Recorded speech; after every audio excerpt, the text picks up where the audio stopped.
No princípio, a terra era sem forma e vazia. Havia trevas sobre a face do abismo, e o Espírito de Deus pairava por sobre as águas. Deus disse: faça-se a luz. E a luz se fez. E Deus disse: haja águas para que tragam abundância de criaturas que tenham vida e aves que voem sobre a terra no firmamento aberto do céu. E Deus criou o homem como imagem de si próprio. Na imagem de Deus ele se criou. Deus criou o homem e a mulher. Alguns leem o Gênesis como história. No século XVII, um arcebispo irlandês, James Ussher, disse que, estudando genealogia escrita na Bíblia, calculou a data da criação. Deus criou o mundo em 4004 a.C.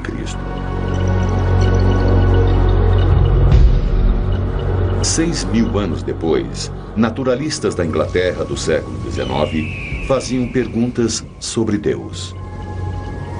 Por que Deus havia criado tantas espécies?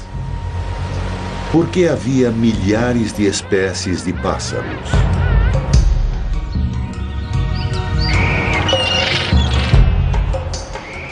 E, pelo amor de Deus, por que deveria haver 1 milhão de insetos?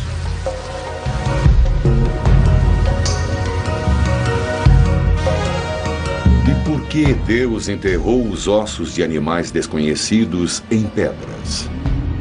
E por que montanhas altas parecem que antes estavam no fundo do mar? Seria preciso mais de 6.000 anos para mover uma concha até o topo da montanha. Foi o naturalista e observador inglês Charles Darwin que segurou o mundo junto ao microscópio de sua mente e viu o que todos tinham visto, mas de uma maneira diferente.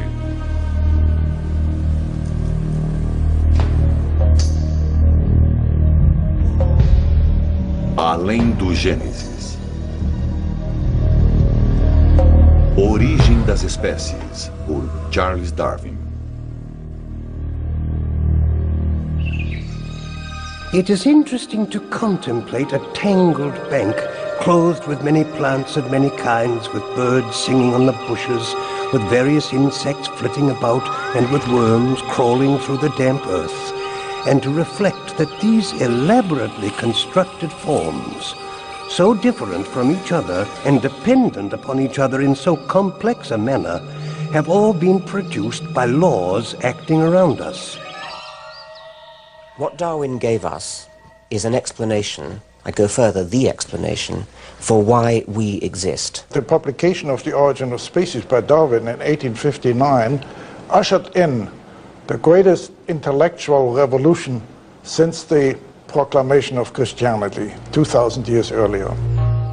Darwin visualizou o progresso da evolução como sendo igual à árvore da vida. Do tronco sólido de um número limitado de organismos primitivos, através do tempo, brotou robustos galhos de peixes, répteis, plantas e mamíferos. Eles, por sua vez, multiplicaram-se, até finalmente as rosas e rabanetes, pombos e pavões, macacos, gorilas e humanos. A explicação de Darwin baseava-se na teoria da seleção natural da hereditariedade no nascimento de cada novo indivíduo que nascia levemente diferente dos outros. Ocasionalmente, um nasceria mais forte, rápido ou melhor habilitado para acompanhar as mudanças do mundo. Esse indivíduo esforçou-se e passou para os seus filhotes essa vantagem. Geração após geração, pequenas mudanças se acumularam até que um novo organismo não procriava mais como seus ancestrais. Uma nova espécie surgia. Non-random survival over countless generations leads to a gradual evolutionary change from small beginnings on our planet like bacteria over a sufficiently large number of these non-randomly selected generations, you end up with things like us, mammals, birds, highly complicated, beautifully designed creatures. There's not a shred of evidence that will stand the test of time that denies the biblical account of creation. That when God created Adam and then took Eve out of the side of Adam, they were as complete as we are now. That there was no evolution, no change. A teoria de Darwin movimentou o homem da sua posição ocupada no centro da criação, causando um impacto até os dias de hoje. Metade dos americanos prefere a história bíblica da criação. It's like to me saying that this watch, with all of its intricate parts, somebody somewhere just threw a lot of metal up in the air one day and it came down, a watch that tells me exactly what time it is. It's even more ridiculous than that, because man is by far a more marvelous creation than this wristwatch. O argumento diz que, se existe o relógio, deve existir seu criador. Então, certamente, quanto mais intrincado o mundo de coisas vivas, mais deve envolver um criador. O que Darwin dizia, somente a luta pela sobrevivência, dando uma grande distância no tempo, pode produzir o rico e variado mundo que vemos hoje.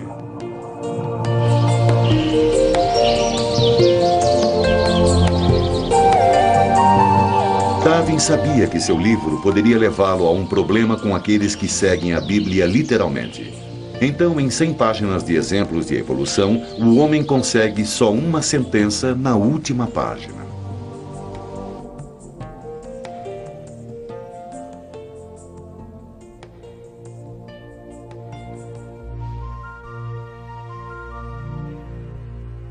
I think people want to believe they're quite special. That, you know, somebody, God, put them there specially as a quite unique kind of creature and minds about them differently from what he minds about other creatures. And of course that's very much not part of Darwin's view. I mean, we're just another species out of many. It seems to be true that real opposition to Darwin developed when people recognized the full implication that we are closely related to apes. This is hard for us to believe today because we're so obviously related to apes. I mean, they're so immensely similar to us. There's that wonderful saying which comes down to us from the Victorian period of a bishop's wife who, when she heard about the idea of evolution, is supposed to have said, let us pray that it's not true, but if it is, let us hope that it will not become widely known. And I think that this is a reflection of a real discomfort that many people have always had with the notion that we are part of a planetary process of evolutionary change. 43 anos após sua morte, Darwin era manchete na América. Eles chamaram isso julgamento do macaco de Scopes. Dateline, Dayton, Tennessee, July 11th, 1925. In a moment, the story. O jovem John Scopes foi acusado de ensinar evolução em suas aulas.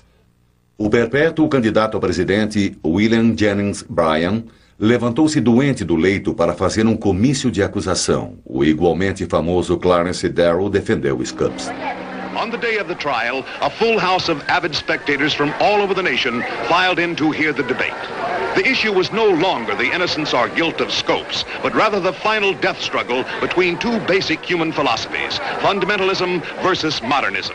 No fim, foi condenado e teve que pagar uma multa de $100. O veredito foi revertido por uma tecnicalidade, mas a lei permaneceu nos livros no Tennessee até 1967.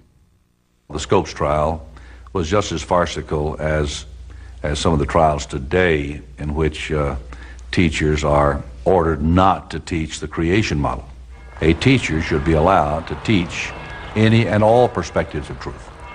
It's been our experience that when we do that, openly and fairly, creation wins hands down. That 47% of the American population doesn't believe in evolution is a very frightening statistic. It's frightening from an educator's point of view because it denies the basic unifying principle of biology, which is, to paraphrase it, nothing in biology makes sense except from an evolutionary perspective.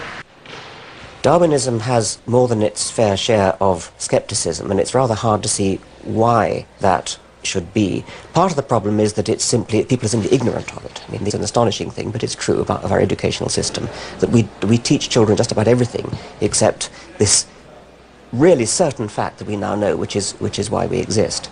I believe that there is no other explanation for the kind of elegant, apparently design complexity that we call life, that indeed defines life. Darwin foi cuidadoso em sugerir que um criador poderia ter começado o processo de inspirar vida. Mas o simples fato é que Deus não era necessário no universo de Darwin. Intervenção supernatural foi substituída pela seleção natural. Talvez fosse um mundo mais lógico. Certamente foi mais solitário.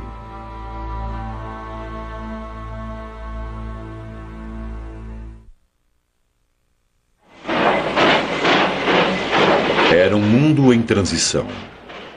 A Revolução Industrial começava. Na Inglaterra, pareceu que o mundo estava se abrindo para a mudança dos motores. Era o tempo das grandes ideias e grandes homens. Havia Erasmus Darwin, um próspero médico rural, um poeta, um pensador livre e um campeão da nova tecnologia. Seu filho Robert, outro homem de influência, o seguiu na medicina.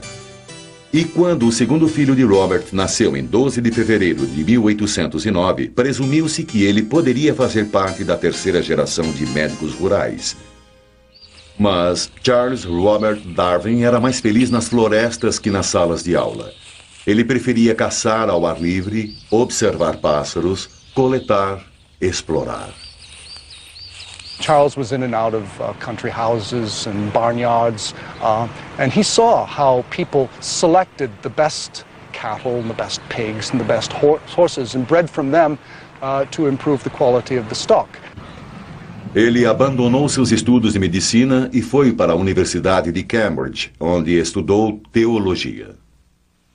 And that's when it first occurred to him that he could make his name in natural science. He could make better beetle collections than any of the beetle collectors. He came here to the River Cam and scouted along the banks and looked at the trees and pulled beetles out of the bark. He bested the lot of them. Sabendo que estava mais interessado em colecionar besouros do que salvar almas, 2 de seus professores recomendaram uma viagem através do mundo. O barco chamado Beagle, de 27 metros, foi acertado para uma viagem à América do Sul. Foi o ponto inicial para a alteração na vida de Darwin. A viagem programada para 2 anos terminou após 5. Anos coletando, observando, explorando e escrevendo. A parada mais importante para Darwin foi nas Ilhas Galápagos. Esse jovem arquipélago isolado a 960 quilômetros da costa do Equador era um sonho naturalista, um laboratório em evolução. Em 5 semanas de febril ocupação, ele seguiu iguanas marítimas e tartarugas que pareciam variar de ilha para ilha. Colecionou 13 tipos de tentilhões e 3 espécies de mimos policlotos. Os animais devem ter vindo para as ilhas da América do Sul num passado distante. Mas essas criaturas tinham variações marcantes de seus ancestrais continentais. Darwin was amazing. He was 27 years old when he got off the Beagle. His notebooks were bulging with data about all the places he had visited. He had enormous collections. À sua coleção de besouros, ele juntou 1.500 espécies preservadas em álcool, 4.000 peles, ossos e espécimes empalhados e muitos engradados de fósseis. Ele retornou com 3.000 páginas de notas sobre entomologia, geologia, paleontologia e zoologia. Ele era o ídolo da comunidade científica de Londres. Até seu pai se impressionou. Darwin casou-se 2 anos depois. Apresentando suas opções, como ele faria com uma bandeja de insetos, registrou os argumentos contra e a favor do casamento.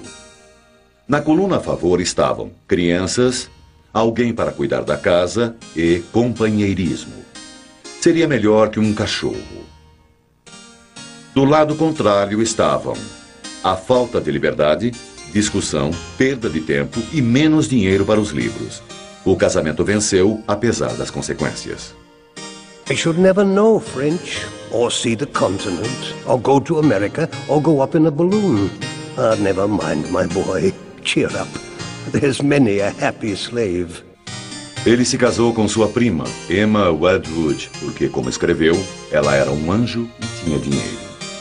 Eles mudaram para uma pequena fazenda a 32 quilômetros de Londres e viveram na casa Down pelo resto de suas vidas.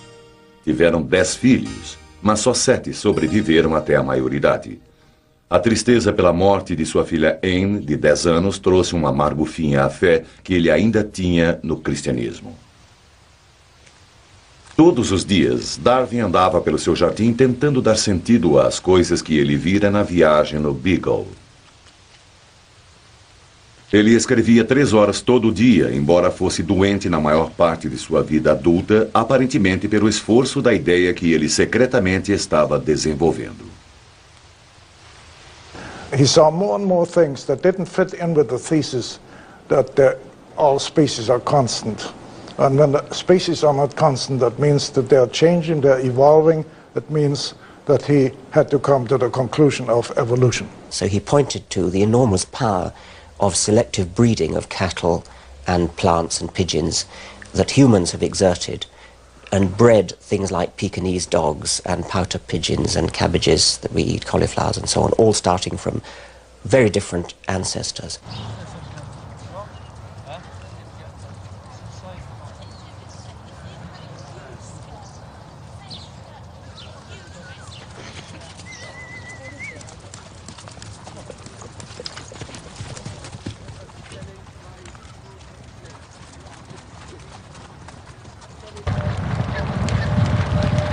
O que Darwin chamou de seleção artificial contínua no novo mercado, o Centro Mundial de Cavalos de Corrida da Inglaterra. 300 anos atrás, essa criação não existia. Criadores ingleses cruzaram pequenos garanhões árabes com éguas inglesas. Então, e agora, o puro sangue é o cavalo mais rápido do mundo. Econômicos, estéticos, amantes do esporte.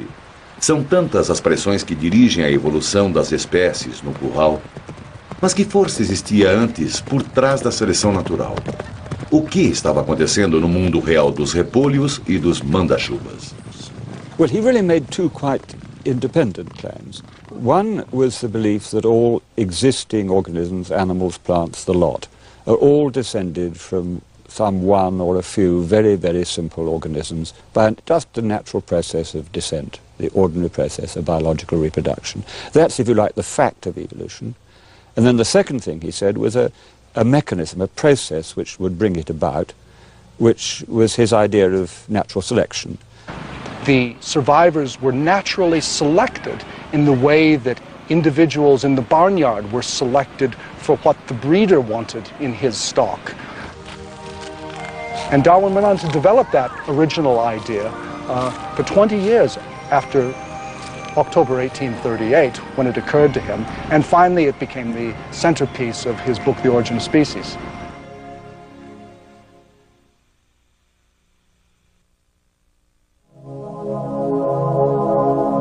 Nutrida pelos raios de sol e cavernas ancestrais, a vida orgânica começou embaixo d'água. Daqui, sem pais, por um nascimento espontâneo, cresceu o primeiro marco da Terra animada.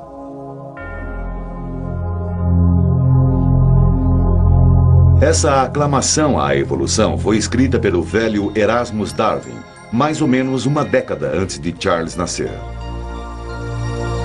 A ideia que as criaturas evoluem veio primeiro dos antigos gregos, mas foi explorado no começo de 1800. Um naturalista francês, Jean-Baptiste Pierre-Antoine de Monod, Chevalier de Lamarck, publicou uma obra propondo que todas as formas de vida originaram de um simples organismo.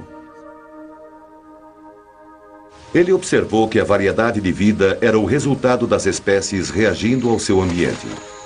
Para explicar isso, Lamarck sugeriu as características adquiridas por um dos pais. Por exemplo, músculos bem desenvolvidos poderiam ser passados para os descendentes. A única coisa dessa teoria é que era errada. Sabemos agora que a genética controla os traços passados dos pais aos filhos, não o que os pais fizeram durante suas vidas. Darwin fez seus caminhos ao menos tentando entender o porquê da evolução. Esses eram os 3 elementos em sua teoria. Primeiro, no acaso da mistura da hereditariedade, cada indivíduo nasce um pouco diferente dos outros. Most animals, most plants, and indeed even many bacteria have sexual processes whereby genes from 2 different parental lineages come together in a single descendant. So it's the uniting of inventions made in different lineages into a single descendant that seems to be the great thing that sex does for you. O segundo elemento é a crueldade da natureza. Em breve nascerão mais indivíduos do que o mundo pode suportar. Existe uma luta pela sobrevivência. Algumas das diferenças herdadas acopladas a uma mutação dará ao organismo uma vantagem na luta para permanecer vivo. Se uma plumagem mais brilhante é mais atraente para o sexo oposto, o mais vistoso dos pássaros terá mais fêmeas e os machos terão, no futuro, penas mais bonitas. A natureza seleciona as melhores formas de vida adaptada ao meio ambiente para viver e reproduzir. Em 1942, a teoria darwiniana da seleção natural estava essencialmente completa. Ele escreveu um opúsculo e 2 anos mais tarde o expandiu num ensaio de 230 páginas a ser publicado no dia de sua morte. Ele viu como o poder anglicano poderia caçar, humilhar e até prender aqueles que negavam Deus. Darwin foi muito cauteloso na publicação, mas muito ambicioso e orgulhoso para ter sua ideia morrendo com ele. Por 15 anos, ele coletou e colecionou um banco de dados, dando apoio à sua seleção natural no seu estúdio na Casa Down. Ele escreveu artigos e livros científicos, mas manteve secreto o seu trabalho mais especulativo. After that, he was persuaded by his friend Lyell to sit down now and start working up this book on species that he had been planning so long. Que choque quando abriu a correspondência um dia em 1958. Alfred Russel Wallace, um jovem naturalista coletor de espécies da Malásia, enviou a ele um artigo pedindo para rever a ideia que tinha tido. Darwin read this essay. He was thunderstruck because it was his own theory of natural selection, as he himself said. Darwin rapidamente escreveu um resumo do seu trabalho e mandou os 2 papéis para serem lidos por cientistas e naturalistas na prestigiosa sociedade Linnean. Agora que Darwin era uma figura pública, seu medo de censura o assustou quando ele tentava concluir o trabalho mais importante da sua vida para a publicação. Well, those 18 months were murder for Darwin. Darwin was still afraid of persecution. After months and months of struggling, Darwin finally finished the last proof. He went all the way up to the farthest verge of civilization on the North Yorkshire moors, and there Darwin was miserable. He didn't have his wife and his kids with him to begin with. He tripped and his ankles swelled up huge so he could hardly walk. He had a fiery rash on his face. He developed boils. He said it was like living in hell. And what was he doing when he was there? He was writing letters to accompany pre-publication copies of The Origin of Species, to go out to all of the naturalists, the geologists, the old Anglican clergymen whose respect he had cultivated for so many years. And his letters were peppered with phrases like, "You will not approve of your old student. You will abhor what I've written. You will fulminate anathemas. You will long to crucify me alive."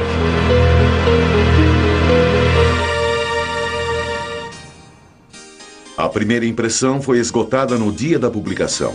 Darwin ficou surpreso em ouvir que as cópias tinham sido agarradas pelos comutadores na estação de Waterloo. A imprensa viu o intento de Darwin em diminuir a evolução do homem em sua longa barba branca, que se transformou rapidamente num ícone nos magazines. Dos conservadores religiosos veio o esperado ataque de que o livro era de um ateísmo absurdo. Da comunidade científica veio um autoelogio e algo equivalente a "por que eu não pensei nisso?". Em 30 de junho de 1860, a controvérsia veio à tona no debate diante da Associação Britânica de Ciência Avançada. O bispo Samuel Wilberforce atacou o ponto de vista darwiniano. O biólogo T.H. Huxley apoiou a seleção natural. Em frente a 700 pessoas amontoadas numa lotada biblioteca, o bispo perguntou a Huxley se ele era descendente de um macaco por parte de seu avô ou avó. Huxley sussurrou ao amigo: "O senhor entregou ele em minhas mãos." E levantando-se disse à assistência que ele preferiria ter um gorila como um avô do que um homem que introduziu o ridículo numa reunião científica. Os argumentos sobre a origem das espécies estão ainda persistindo, dos púlpitos das igrejas a seminários em escolas graduadas como este que James Moore ensinou em Harvard. It's an ape book, isn't it? The people at the time saw monkeys running through the pages, or apes. I mean, I don't think he had any sense that he could write a book like this and not be writing about human beings. I think he was canny in terms of not addressing it directly to his descent of man. But I think this is absolutely about the central sort of the National Enquirer headline that his contemporary readers would be coming at this about is, okay, what does this say about us and God? Is there a correct reading of Darwin? Is there a correct reading of any text? There's no other 19th century work of biology to which contemporary biologists, scientists working today, would go back in order to see whether they could learn something new. In the history of biology, it's difficult to conceive of a greater book than The Origin of Species. It fundamentally, and I believe permanently, changed our view of nature. Vivemos num mundo de princípios darwinianos. Precisamos nova vacina para a gripe todo ano. Pesticida para insetos resistentes está devastando plantações. Cólera, malária e tuberculose estão voltando. O vírus da AIDS muda tão rapidamente que as drogas pararam de agir. Encourage the evolution of resistance to the very antibiotics we want to use. It's extremely irresponsible, careless and stupid of us. And if, well, let's put it like this, if all doctors learnt some evolution theory when they were in college, it might have saved a great many deaths. Se sua visão é boa, você sabe onde olhar. Você pode observar os princípios darwinianos em ação. Na Faculdade de Medicina e Cirurgia da Universidade de Colômbia, bandejas infestadas de cultura bacteriana são usadas para estudar como os organismos mudam. Uma vez que a bactéria se estabeleceu e procriou-se, pequenas doses de antibióticos são introduzidas. O círculo em torno de cada dose é uma zona mortal. Maior o círculo, maior número de bactérias têm sido mortas, mais efetiva é a droga. Mas milhões de bactérias individuais numa colônia, uma pequena fração será resistente à droga. Quando as demais morrem, os sobreviventes tomam o lugar. Virtually all staphylococci in the world in 1941 were susceptible to penicillin. By 1944, although very little penicillin had been used in a hospital, what had happened is 25% had become resistant. By 47, when one started to use penicillin extensively in hospitals to treat pneumococcal pneumonia, to treat severe infections, what had happened, we were up to 75% resistance. Those organisms now would not be killed by penicillin. Assim sendo, as descobertas foram aclamadas somente por alguns anos como as drogas miraculosas, não se tornando a panaceia permanente que pensávamos que fosse. É por isso que as doenças que tínhamos vencido, como a malária e tuberculose, estão voltando apesar dos esforços em combatê-las. The case of malaria, which is also becoming a very serious disease again, it's partly that the malarial parasite has changed. It's also, of course, that malaria is transmitted by mosquitoes, and the mosquitoes have changed. I mean, we used to be able to kill the mosquitoes with insecticide, and now we can't. So it's both the mosquito and the malaria are changing. We're creating trouble for ourselves. I mean, if you go into my greenhouse, you'll find there are whitefly in there. Now, you cannot kill those whitefly with any insecticide that you can buy from the garden shop down the road, though 20 years ago you would have been able to. Those whitefly have evolved a resistance to insecticide. O que vemos nos microscópios e nas manchetes é a natural seleção do trabalho. No, it is a continuous little race going on between predators and their prey, diseases and their hosts and so on. Constantly happening. O ser humano não muda, ao contrário das bactérias e vírus que podem mudar e se adaptar numa velocidade espantosa. Humanos mudam tão devagar que mais de 95% da nossa genética fazem as informações voltarem à idade da pedra. Isso tem um impacto nas nossas emoções e poder de resistência. We were not evolved in order to sit in motor cars and drive around at 70 or 80 miles an hour. We were not equipped by evolution to spend most of our working lives sedentary, sitting at desks as many of us do and pushing pieces of paper around. You only have to say these things to realize that we're living in a human environment now, largely, an environment of our own making. Novo campo chamado medicina darwiniana é uma tentativa para compreendermos como traços que adquirimos através de milhares de anos de evolução estão trabalhando agora. We may be doing things which sometimes are so different from the way things were when we evolved that we set up some tensions. A classic example that's often used would be we are equipped to respond to emergency situations with what Walter Cannon called the fight or flight response, which, adrenaline pumping round, blood sugar raised, and so on. Existe ponto para tudo isso. A adrenalina acelera a ação do tempo. Aumento de açúcar nos dá energia instantânea. Sangue é desviado para os músculos e estamos prontos para lutar contra tudo. Quando só o que estamos enfrentando é uma multa de estacionamento. Medicina darwiniana tem uma resposta ou desculpa, talvez, para aqueles preocupados com o peso. We've all been educated ad nauseum to quit eating so much fat, quit eating so much salt, quit eating so much sugar, and we all keep doing it. Well, the selective disadvantage of eating too little might be that you might starve when the next famine comes by. And therefore, a few extra pounds that are going to get you through that period will be quite advantageous. So it's not surprising that in the brain, mechanisms have been shaped that ensure that when adequate food is available, we tend to eat a little too much rather than a little too little. Controvertidamente, tentamos aplicar leis mais brandas ao comportamento humano. Some of our, perhaps, behavioral responses that are highly aggressive under certain circumstances may be behavioral responses that we share with chimpanzees and gorillas. Alguns cientistas combatendo a compreensão da evolução vão longe na explicação das vantagens de certos comportamentos que vemos no mundo hoje. O campo é chamado biologia. Os machos exibem agressividade, competitividade, ciúme e habilidades que ajudaram seus ancestrais a sobreviver, o que poderia explicar o comportamento marcial das espécies humanas. Se gostamos dos olhos azuis de alguém, cabelo lustroso, dentes brancos, é porque estamos programados para procurar um parceiro sadio, para ajudar a assegurar a sobrevivência da linhagem. Em tudo isso, somos nós diferentes de outras espécies? Nossas ações dizem, sou rápido e sadio, sexualmente maduro e os meus genes merecem ser passados adiante. É a sobra do amanhecer do homem? Somos todos guiados pelos imperativos biológicos?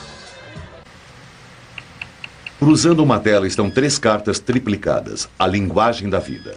Esses T's, G's, A's e C's soletram nossos genes, a base que constrói os blocos da hereditariedade. Cientistas estão usando essa novidade da ciência para responder algumas das questões. Estão confirmando muito do que Darwin sempre suspeitou. The split between humans and chimpanzees, we think, from the molecular biology was around 5 to 7 million years ago, which is very recent on an evolutionary timescale. And humans and chimpanzees are so closely related, for instance, that if you examine the proteins that are the same, from the same gene, you often cannot find any differences in the subunits of those proteins. Rebecca Kem estava no time da Universidade da Califórnia em Berkeley e encontrou dentro de nós pistas do nosso passado. Eles estudaram o código genético de pessoas no mundo todo. What we're really looking at is a process called lineage coalescence. When you did that, they all coalesced into a single ancestor, a maternal ancestor. Eles calcularam a linhagem humana há mais ou menos 200 milhões de anos para um ancestral teórico que provavelmente descendeu de Eva.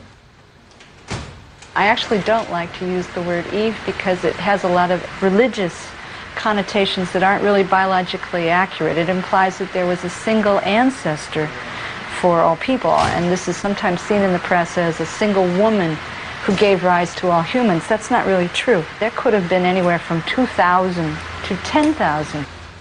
Se o time de pesquisa de Berkeley tomasse todos os indivíduos e famílias no mundo, tribos e raças, poderia traçar a árvore da família de volta a um pequeno bando de pessoas que viveu na África há 200 milhões de anos.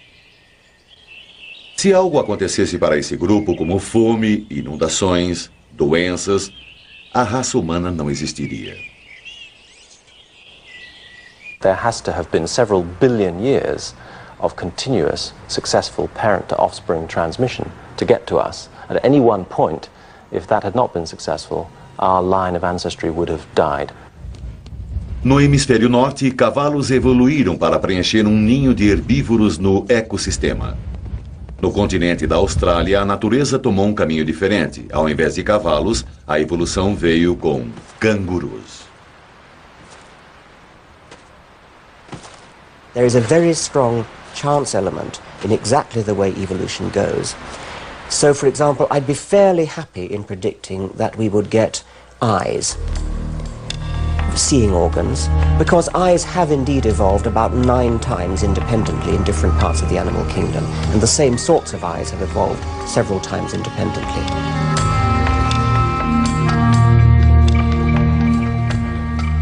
It might not even finish up with an intelligent, communicating, talking animal. I mean, it's very striking that the dinosaurs ruled the Earth for 100 million years. They ran about on their hind legs, so their hands were free. There's nothing to stop them making tools. And yet they never invented or evolved an intelligent, speaking form. Tente imaginar o que a espécie dominante na Terra poderia parecer se os dinossauros tivessem evoluído ao invés dos mamíferos. O biólogo pré-histórico Dale Russell, do Museu Natural Canadense, fez isso, e o resultado foi uma agradável criatura verde que poderia ter dado certo, que foi também um feito na história da biologia. Karl Marx, Andrew Carnegie, Joseph Stalin, John D. Rockefeller, Adolf Hitler. O que esses homens têm em comum? Dos capitalistas aos comunistas, todos acharam a errônea interpretação de Darwin para justificar a conduta de suas vidas. Eles tomaram uma frase que Darwin nunca usou, a sobrevivência do preparado, e usaram isso para racionalizar atitudes e ações que afetaram o curso da história moderna. In the late 19th century, there was a whole school of thought, or perhaps several schools of thought, which now are known as social Darwinism, which really used evolution as an underwriting of a fairly crude kind of competitive ethic in society, what we might call a free market ethic, but more than that, the notion of dog eat dog, the weakest to the wall, and the phrase that Darwin's contemporary Herbert Spencer actually used for natural selection, which was survival of the fittest. Mas Spencer pensou que a evolução tinha a direção do simples para o complexo, do inferior para o superior. Well, the master race idea, from which we think of in connection with the 30s and with Germany, in some senses was the low point in the whole attempt to apply evolutionary and biological thinking to human affairs. Os nazistas ensinaram que os judeus eram involuídos. A raça ariana, eles disseram, era o pináculo da evolução e a manutenção da pureza racial foi uma obrigação evolucionária. Well, it wasn't just Hitler who thought about the idea of applying biological ideas in a rather radical way to human affairs. Eugenics as an idea, the idea that we should somehow apply principles to make us evolve into a superior species. Those ideas had been commonplace in the United States, in North America, and across Europe for 25 years before Hitler came to power. No tempo de Darwin, também existiam esses mais típicos entre a pequena nobreza que diziam que a evolução justificava suas vidas. Eles disseram que dinheiro para os pobres era meramente juntar aos despreparados, permitindo-lhes melhorar seu número e retardar o progresso evolucionário. O argumento não é desconhecido hoje em dia. Como Darwin definiu, a seleção natural não tinha uma direção particular. Descender com modificações não tem um objetivo, apenas é. We have no automatic right to our place on the earth. We have no automatic guarantee of our long-term survival. Most species that have ever lived are now extinct. Evolution is about change, and we suddenly realize how fragile any given or single species life is, including our own. And I think that general moral, that there is something about our place within the living world and our responsibility as a moral and an intelligent species, perhaps to try to conserve, to nourish that living world and not simply to do with it what we will for short-term gain, that may be, in the long run, perhaps the single most significant moral insight that we get from the idea of evolution. Essa compreensão é o resultado direto dos estudos do monge colecionador com a paixão por fatos. Precisaremos dessa compreensão moral se quisermos usar as ferramentas da genética que a ciência moderna está desenvolvendo. And I'm pretty sure that if we survive, if we do not destroy ourselves by pollution and atomic war and so on, we will sooner or later wish to take control of our own evolution. But I hope we do not do it too soon. I mean, I think at the moment we are far too ignorant, both of genetics and of what we really want, to tinker with our own evolution. So I'm not urging eugenic measures upon us. I'm really not. I hope we will not do that. But ultimately, I'm sure we will. What we shall decide we want, of course, is up to our great-great-great-grandchildren, but they will take this on. Charles Darwin viveu na Casa Down até a sua morte em 1882. Ele continuou andando, pensando, escrevendo artigos e livros.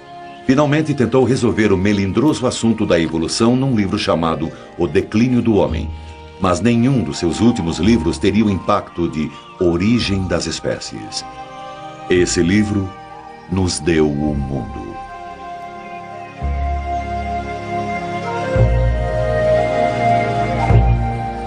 There is grandeur in this view of life, with its several powers having been originally breathed by the Creator into a few forms or into one. From so simple a beginning, endless forms, most beautiful and most wonderful, have been and are being evolved.